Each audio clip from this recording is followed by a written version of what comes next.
نحمده ونصلي على رسوله الكريم اما بعد وان تعدوا نعمت الله لا تحصوها صدق اللہ العظیم. جستجو جس گل کی تڑپاتی تھی تجھے، جستجو جس گل کی تڑپاتی تھی تجھے، خوبی قسمت سے مل گیا وہ گل تجھے. سامعین، اللہ تبارک و تعالیٰ نے قرآن کریم کے اندر ایک آیت اس میں فرمایا کہ اے بندو، اگر تم میری نعمتوں کو شمار کرنا چاہتے ہو تو ان کو شمار نہیں کر سکتے. اللہ تبارک و تعالیٰ نے یہ نہیں کہا کہ میری نعمتوں کو شمار کرو. اس کی وجہ مفسرین کرام یہ فرماتے ہیں کہ اللہ تبارک و تعالیٰ کی نعمتیں اتنی ہیں کہ ان کی کوئی تعداد نہیں ہے. اللہ تبارک و تعالیٰ کی نعمتیں اتنی ہیں کہ ان کو گنا نہیں جا سکتا، وہ انکاؤنٹریبل ہے. ان کو اگر کوئی انسان گننا چاہے تو نہیں گن سکتا. انسان خود اپنے جسم کے اندر، اپنے بدن کے اندر غور کر لے تو اس کا بدن خود ایک نعمتوں کی ایک فیکٹری ہے. انسان کان کو دیکھے اللہ تبارک و تعالیٰ نے اس کو کس موضوع کا بنایا ہے. انسان اپنی آنکھ کو دیکھے، انسان اپنے دماغ کو دیکھے کہ وہ اتنی ضروری چیز تھی اور قیمتی چیز تھی. اللہ تبارک و تعالیٰ نے اس کی حفاظت کے لیے اس کو اتنا ہی اندر رکھ دیا. الغرض، میں اپنے اصل مقصد کی طرف آتے ہوئے میری ٹوٹی پھوٹی یادداشت کے مطابق سن 2008 میں دین و دنیا کی تعلیم دینے کے لیے جو درخت لگایا گیا تھا، جس کی آبیاری کی گئی تھی، الحمدللہ آج وہ درخت ایک تناور درخت بن کر آپ کے سامنے ہے. اور وہ ہزاروں نہیں بلکہ کافی تعداد میں لوگوں کی دعاؤں کے اور ان کے ہاتھوں کی دعاؤں کو سمیٹ رہا ہے، جس کی مثال الحمدللہ آج نظریں اٹھا کر دی جا سکتی ہے. سن 2009 میں قصبہ رامپور کے ایک انگلش میڈیم اسکول میں داخلے کی کارروائی مکمل کرنے کے 1 یا 2 ماہ بعد قسمت کا ستارہ کچھ یوں چمکا.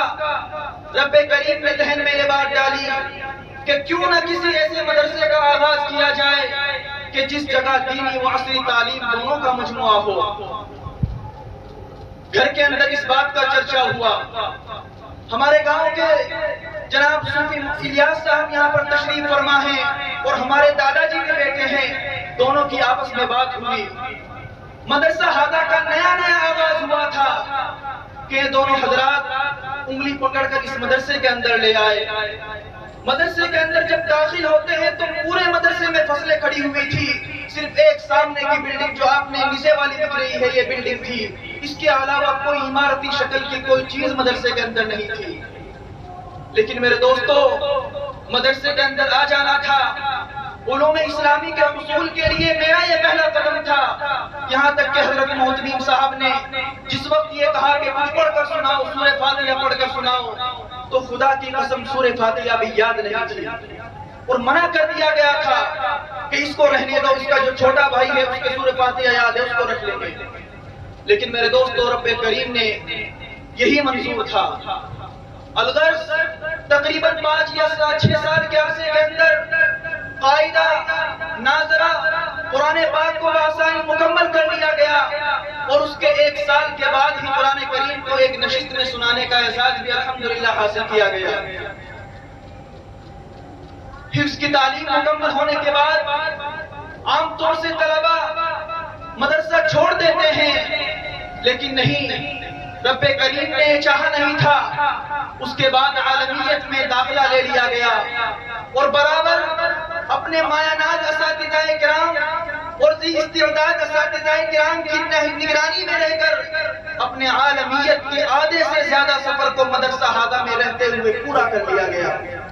اور مجھے اس بات پر فخر ہے کہ جس وقت سے مدرسے کی ابتدا ہوئی تھی اس کی آخری جماعت عربی ششم کی جماعت تھی.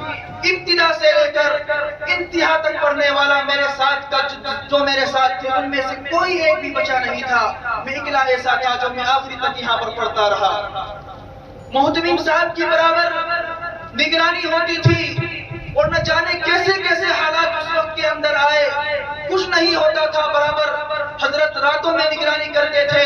میری آنکھیں خود گواہ ہیں کہ یہاں پر پوری طرح سے باؤنڈری بھی میں نے پوری رات ان کو بلڈنگ کے سامنے کرسی پر بیٹھے ہوئے دیکھا ہے۔ میرے دوستو، آج یہ گلشن کہ جس کے اندر 4 چاند لگے ہوئے ہیں، دیکھنے والا آسانی سے کہہ سکتا ہے کہ بڑی آسانی سے بنا لیا گیا ہے، لیکن نہیں، اس کے پیچھے کافی محنتیں ہیں، بڑی محنتیں ہیں۔ برابر ہماری تعلیم کی فکریں ہوتی رہی، نئے انداز سے الگ طریقوں سے نبھا کر کہیں ٹور پہ لے جانے کی شکل میں، تو کہیں آپس میں اس طرح کا کمپٹیشن کرایا کہ جس کے اندر دیکھیں بچہ کون کس سے آگے سبقت کرتا ہے، کون کس سے آگے بڑھتا ہے۔ ذرہ برابر بھی اپنی زندگی میں بچوں کی خاطر 1 روپے کا لالچ نہیں کیا۔ 10ویں کی تعلیم ہو، 12ویں کی تعلیم ہو، BA کی تعلیم ہو، برابر داخلے جاری ہر جماعت میں ہوتے رہے، اور یہاں تک میں نے اپنی آنکھوں سے دیکھا ہے، اپنے کانوں سے سنا ہے، ایک لڑکے نے یہ خواہش ظاہر کی کہ حضرت میں LLB کرنا چاہتا ہوں۔ میرا ذہن اس چیز کی طرف چلتا ہے تو حضرت نے کہا کہ آپ جائیے کسی اچھے اسکول کے اندر آپ داخلہ لے لیجئے، مدرسہ آپ کے پوری فیس کا انتظام کرے گا۔ میرے دوستو، اس سے دماغ کی کلیئرٹی آف مائنڈ کا پتہ چلتا ہے کہ کتنا اچھا سوچتے ہیں۔ بچوں کے لیے سب کچھ ہے، اگر وہ خوش ہے تو ہماری خوشی اسی میں ہے۔ میں آپ کے سامنے یہ گواہ بنا کر کہتا ہوں کہ تقریباً 10 یا 12 سال کا عرصہ اس مدرسے کے اندر گزرا ہے، کبھی نہ طبیعت میں تھکن ہونے پائی ہے، کبھی نہ طبیعت میں اضمرار ہونے پایا ہے۔ اللہ تبارک و تعالیٰ کے فضل و کرم سے برابر یہ سفر رواں دواں رہا، اور ان کی نگرانی میں برابر یہ سفر آگے چلتا رہا، اور انہی کی محنت کی بدولت حقیقت ہماری کامیابی کا صحرا جو بنتا ہے وہ بالخصوص حضرت محتمیم صاحب اور ہمارے تمام اساتذہ کرام کے سر پر ہماری اس خوشی کا اور ہماری اس کامیابی کا چہرہ بنتا ہے۔